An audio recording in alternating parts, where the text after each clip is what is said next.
Новый год уже прошел. Кто что хотел, то и нашел. Для детишек и взрослых был показан зверек Обаяшка. Но в современных реалиях лопоухая Чебурашка. Не верю своим глазам.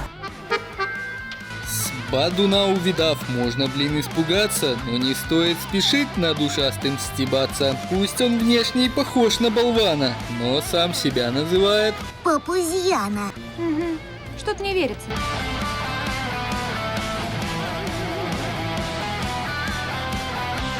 Что он такое? А хрен его знает. К себе очень быстро располагает. Когда Успенский придумал его, видимо, знатно продуло. Вот это глюкануло. У мужика какие-то проблемы. Начинается фильм в южных краях, где круглый год можно рассекать в труселях. Такой вот замут в начале сценария. А мы с вами направляемся в верхнюю часть Дендерария. Это не к добру. Это безопасно. Уверяю.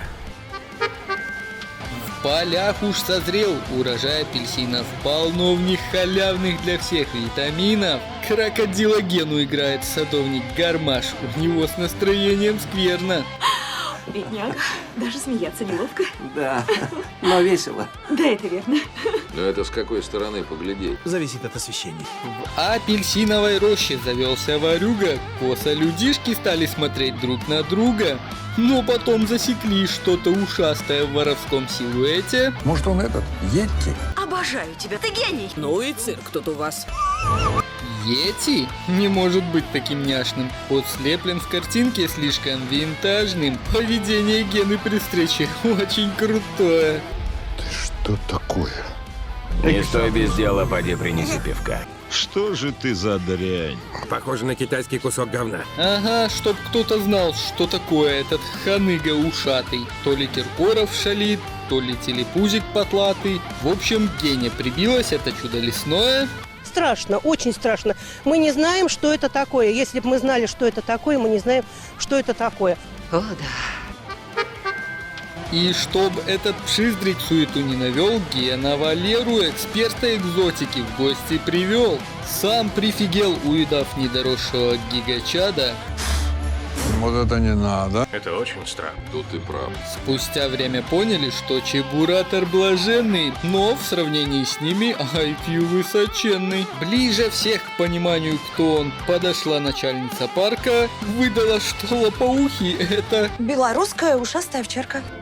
Я дитя Беларуси. В сюжет Шапокляк на понтах ворвалась в виде пафосной дамочки, бабушки наглой Сони и по совместительству директрисы шоколадной фабрики. Дитё обнаглевшее, увидав головастика, от вседозволенности как заорёт.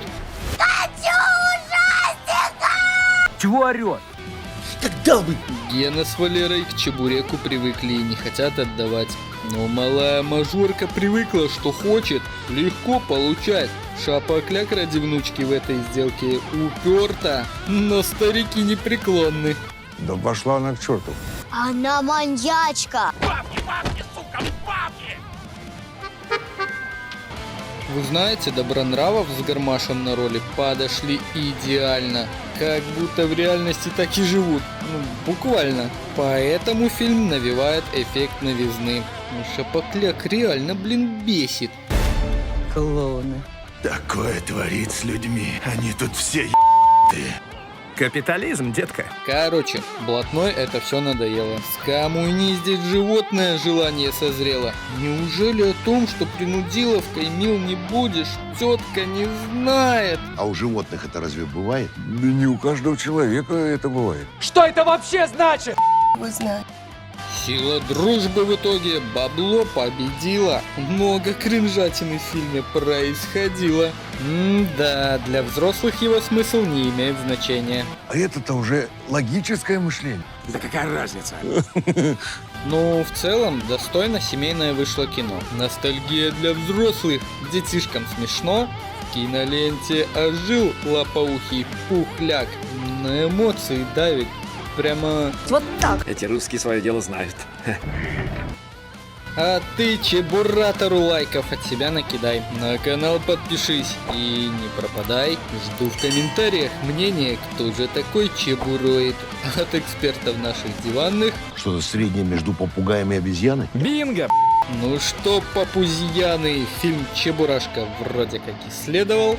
Я же с вами не прощаюсь, но покедова. Без паники!